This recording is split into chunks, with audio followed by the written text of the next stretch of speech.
Bonjour Emmanuel Rongoat. Bonjour.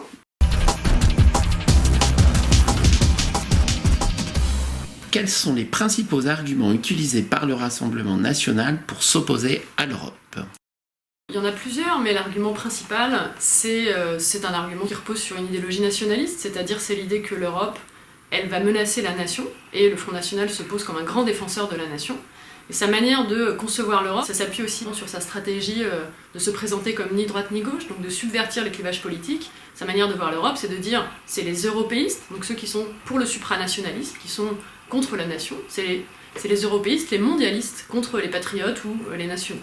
Donc là, on a vraiment une position qui se base sur la défense de la nation, et c'est une vision de la nation particulière, très identitaire, qui est enracinée dans l'extrême droite française, autour d'une idée de la nation qui est fantasmée, qui serait millénaire, qui serait homogène, qui serait regroupée sur un peuple qui aurait les mêmes traditions, la même histoire, la même langue, le même rapport à la même histoire religieuse aussi, etc. Ce qui n'est pas du tout le cas de la nation française. Donc le premier argument, c'est vraiment cette vision de protection d'une nation identitaire, on va dire. Et puis, l'argumentaire Front National, il s'est quand même élargi.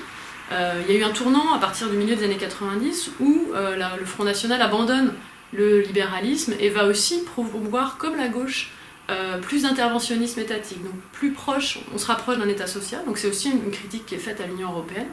Et puis il y a une critique plus classique, qui est moins importante au FN, mais qui est vraie quand même, qui est de critiquer le modèle démocratique européen. L'idée qu'on a un modèle de gouvernance, une technocratie, une bureaucratie qui ne permet pas d'exercer la souveraineté du peuple. Mais c'est moins important au FN parce que derrière, on n'a pas dans le programme de mesures de démocratie directe ou des choses comme ça qui sont proposées. Donc ça, c'est vraiment l'argumentaire basique, on va dire, qui n'a pas beaucoup évolué sur les 20 dernières décennies. C'est plus ou moins radicalisé selon des moments, sorti de l'Union, sorti de l'euro, mais sur la base, on est sur les mêmes choses.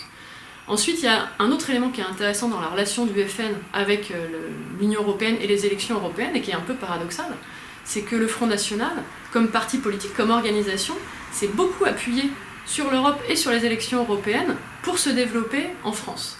Pourquoi je dis ça ? Parce que tous les dirigeants du Front National, depuis la fin des années 80, ils ont été eurodéputés.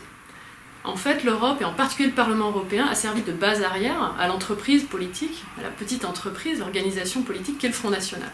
Et donc, quand on regarde les eurodéputés du FN, et c'est assez spécifique à ce parti-là, on retrouve tous les dirigeants du parti, et puis parfois des compagnons aussi. Le compagnon de Marine Le Pen a été eurodéputé. Quand on regarde les assistants parlementaires des eurodéputés, on retrouve aussi des cadres du parti. Donc là, on est vraiment dans quelque chose qui est particulier au FN. Ne pouvant pas avoir de poste à l'échelle nationale, les cadres du FN ont été élus au Parlement européen. Et donc là, on a vraiment les moyens matériels du Parlement européen qui ont permis au FN, comme à d'autres, mais c'est plus fort au FN, de pouvoir en fait se dédier à la politique et donc développer le FN sur les 30 dernières années. Et puis les élections européennes, elles ont aussi apporté au FN de la notoriété, de la légitimité, parce que c'est les élections auxquelles ils font un très bon score. Donc là, on a un paradoxe, parce qu'on a un parti très critique de l'Europe, mais qui s'est quand même en partie appuyé sur l'Europe pour se développer. Merci beaucoup.